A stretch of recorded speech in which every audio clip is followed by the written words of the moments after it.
morning, real quick. Just want to drop some questions to start off your mind this morning, to have you going, to think about what's going on in the environment today. For instance, within my area, the protesting haven't stopped. The protesting has turned to violence once again, not to the point of burning down structure, but to the point of physical violence among each other.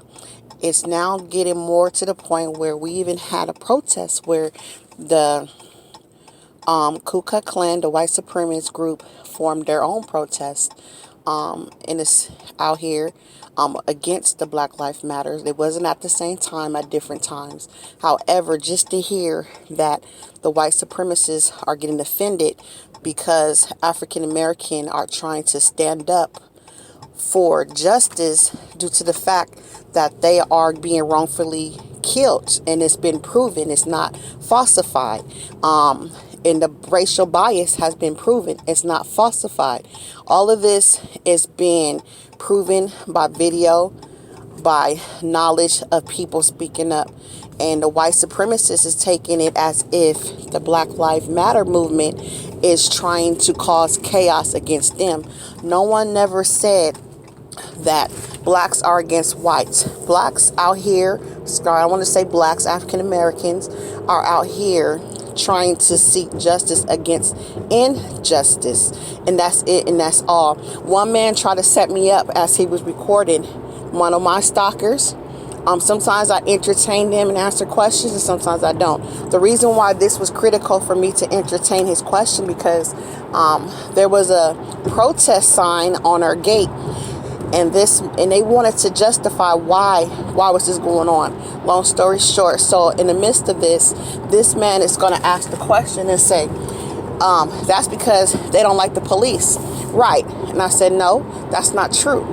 Why would we not like the police for them trying to do their job? We don't like the bad people that are implemented in the police system that's trying to abuse their power. It's a big difference, you guys. And then he looked at me like, oh, he really felt stupid. Like, he really think our people mentally really think that African Americans are against police are white people. And it's sad because I feel like the media is trying to implement that into our minds to make it seem like police are bad.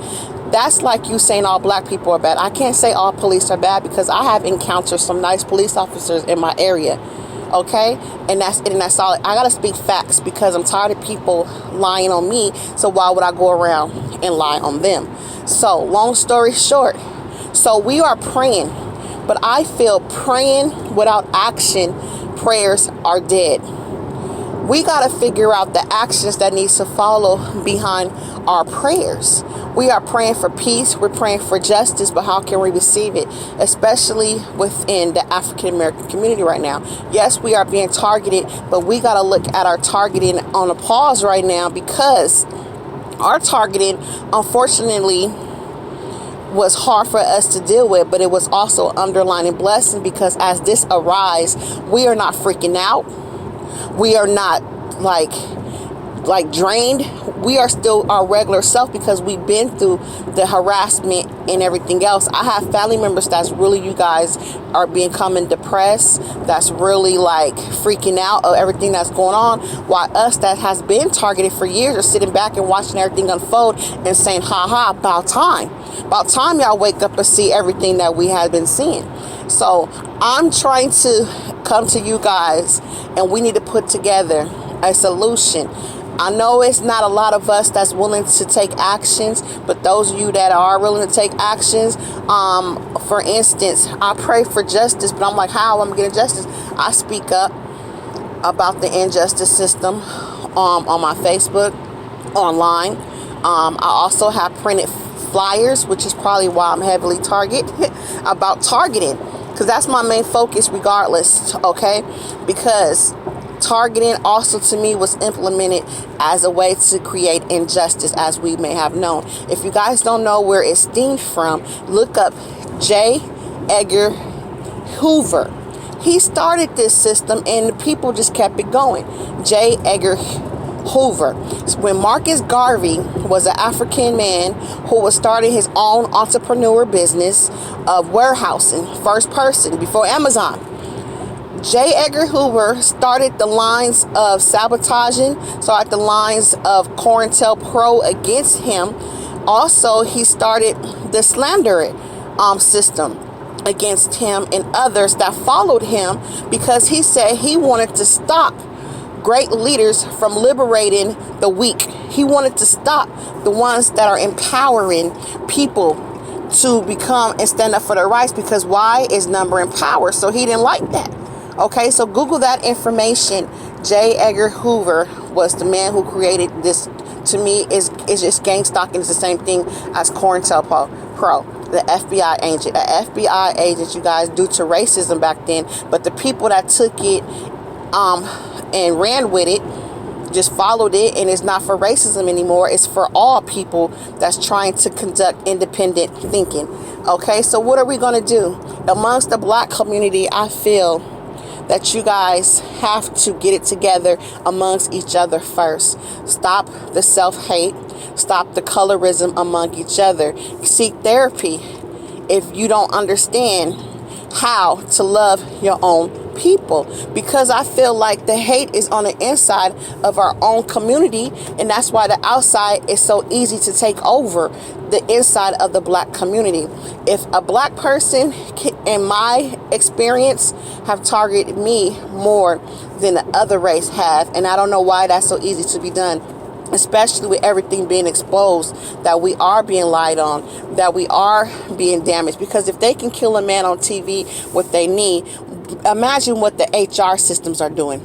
Imagine what the secretaries are doing. Imagine, you know what I mean? So like the hidden figures that are causing problems, imagine what they are doing. So does it make sense for you to sit there and just follow and harass? Based off of information that you was told, not that you was seen, or facts that you looked up and took time to research. Because like I said, at my job, you guys, the people were given information verbally. Nobody wanted to take the time to research and find out if these are facts. It's easy to get facts because you have references. You can say, this person worked with this company for this year. Now let's talk to the people that she actually worked with, not the people that are saying stuff that don't even know her. If this was me and I was a manager, I will keep my guards up, keep a limit of people, and say, hey, you watch this person. However, I wouldn't go around and tell a whole office of people that this person has conducted bad without me conducting my own research. I would call that person in the office and I would say, hey, I need to do your reference check. We never did that in all companies, do reference check, so that's not suspicious. We want to see what type of person you are, so we can see what working environment we can put you in our location. Boom, it goes from there. So give me some people that you actually worked with that actually know you. That's it, you guys. I want to put that in your head. Prayer without actions is dead. That's in the Bible as well. So we got to figure out what actions need to be taken in order for us to produce a solution.